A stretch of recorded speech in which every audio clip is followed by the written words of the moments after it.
The 2026 housing market is starting to take shape, but the signals, quite frankly, are still mixed. Some signs point to a recovery, while others suggest more waiting, and that's left many buyers and sellers wondering, is now the right time to plan a move, or is it better to hold off? Hi, everybody. I'm Bob Sokoler, owner of the Sokoler team at Remax Properties East, and I have to tell you, I looked at recent trends from economists, looked at housing reports and major data sources to be able to see what the 2026 market will look like. And so let's walk through what's likely ahead.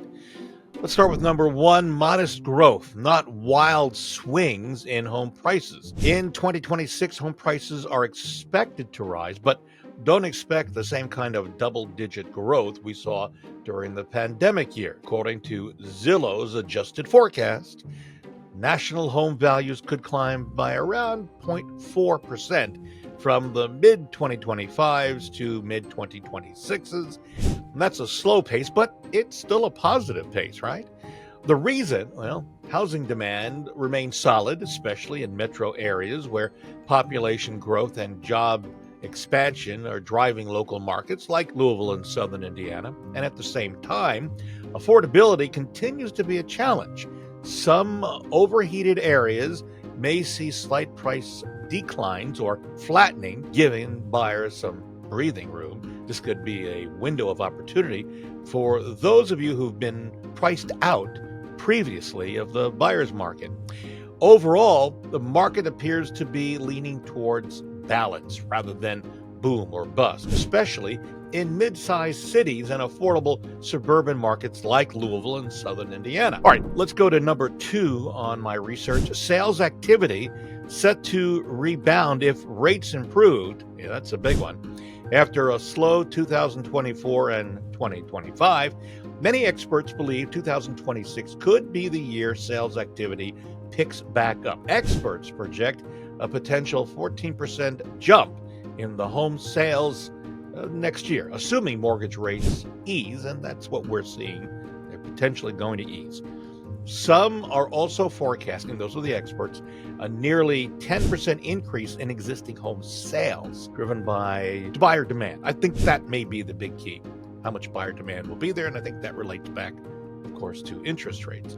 While it's been holding people back, those interest rates, it isn't a lack of interest, but affordability and high borrowing costs. If rates do start to decline, which many economists expect, and quite frankly, realtors are hoping, more buyers could return to the market.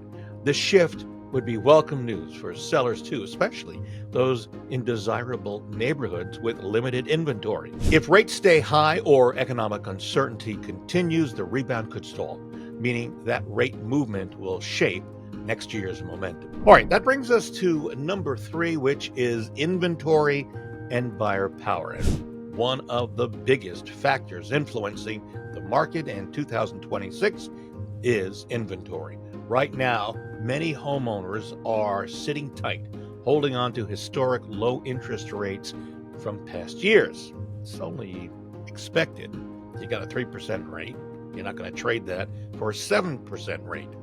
This lock-in effect has made it difficult for buyers to find options, keeping inventory tight across the board. But I have to tell you that in the Louisville, Kentucky area, I just checked, we're sitting at about 3,600 homes on the market. That's as of the time we recorded this, which is higher than we've seen in past years.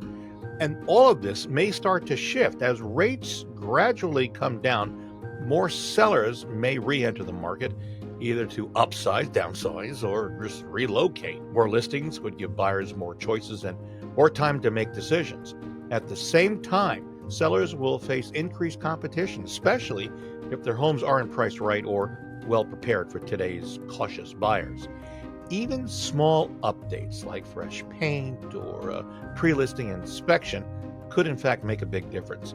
If inventory rises and demand stays steady, buyers may gain the upper hand again, especially in mid-tier markets. Sellers will still do well in high-demand areas, but they'll need to be strategic. If you are thinking about buying or selling in 2026, now, not next year, but now is the time to start planning. I can help you understand what's happening in the market and what steps to take based on your goals. What you need to do is just simply reach out to me for a free, no pressure consultation to make sure you're ready when the right opportunity shows up. You don't have to guess your way through all of this. I'm here to guide you. Remember, I also have a radio show, and we talk about this and more on real estate all the time. All you need to do is, if you want to listen, you can listen to it every morning, on Sunday mornings, that is. Sunday from 8:30 to 9 a.m. on 840 WHAS. It's available. It's iHeartRadio, so you can look it on a browser, on your phone. You can listen to it. It's easy. And I answer a lot of questions that people like you are sending me with regards to the real estate market. If you want to reach out to me, you can reach me on my cell phone anytime, day or night, 502-376-5483. Again, 502-376-5483. Well, that's it. I hope you found some information that's informative, and I hope to see you back here again. I'm Bob Sokoler, owner of the Sokoler team at RE/MAX Properties East. Thank you for watching.